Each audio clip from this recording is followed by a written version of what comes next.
कौशिक भी मेरे साथ जुड़े। विमल विमल सवाल इसी को लेकर, क्या सिर्फ ये 5 या 7 या 10 पहलवानों का के विरोध प्रदर्शन की बात है, या फिर उन्हें पीछे जो समर्थन मिला है उनके सामने आने के बाद, जिसमें बड़ा तबका है, अलग अलग संगठन हैं, बाद में खाप भी इसमें आ गई, तो बहुत कुछ पारदर्शिता के साथ चीजें हों और वो सामने रखी जाए। विनेश फोगाट इस बैठक में शामिल क्यों नहीं रही, और ये बीच बीच में जो सूत्रों के हवाले से जो खबरें आती हैं, ये सब क्या हैं? क्या ये अटकाना, भटकाना और लटकाने की तरफ ये इशारा कर रहा है?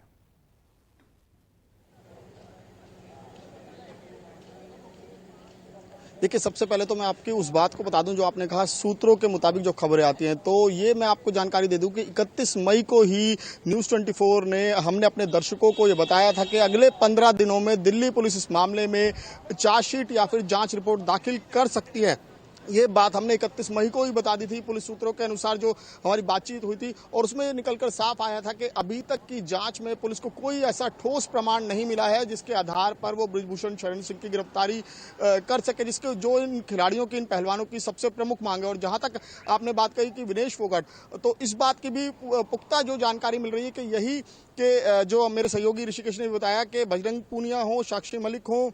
या फिर उनके जो पति हैं सत्यव्रत, वो हों, तीनों में सहमति बन चुकी है। अन्य जो लोग हैं वो सहमति लगभग बन चुकी है, लेकिन केवल और केवल विनेश फोगाट हैं जो वो अड़ी हुई हैं, और केवल उनकी यही मांग है, जब तक बृजभूषण सिंह की गिरफ्तारी नहीं होगी वो अपने इस आंदोलन से वापस नहीं हटेंगी। और जहां तक पूरे मामले की इन्वेस्टिगेशन की बात है, इस मामले में एक और जानकारी अहम जो निकलकर सामने आई थी, वो नाबालिग को लेकर, जिसको लेकर सबसे ज्यादा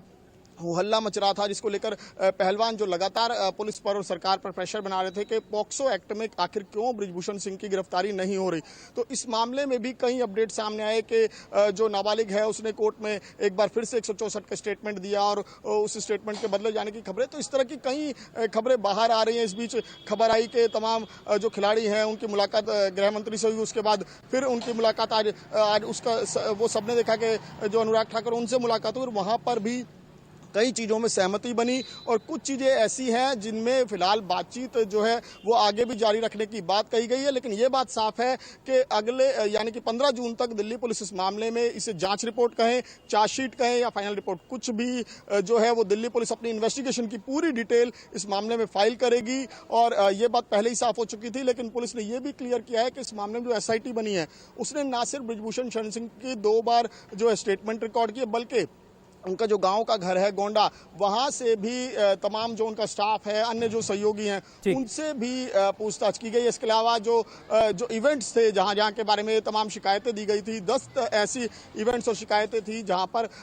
जो खिलाड़ी हैं उन्होंने कहा कि उनके साथ बदसलूकी हुई, छेड़छाड़ हुई, उन इवेंट से भी तमाम जानकारियां इकट्ठी की गई है। वहां के जो ऑर्गेनाइजर्स थे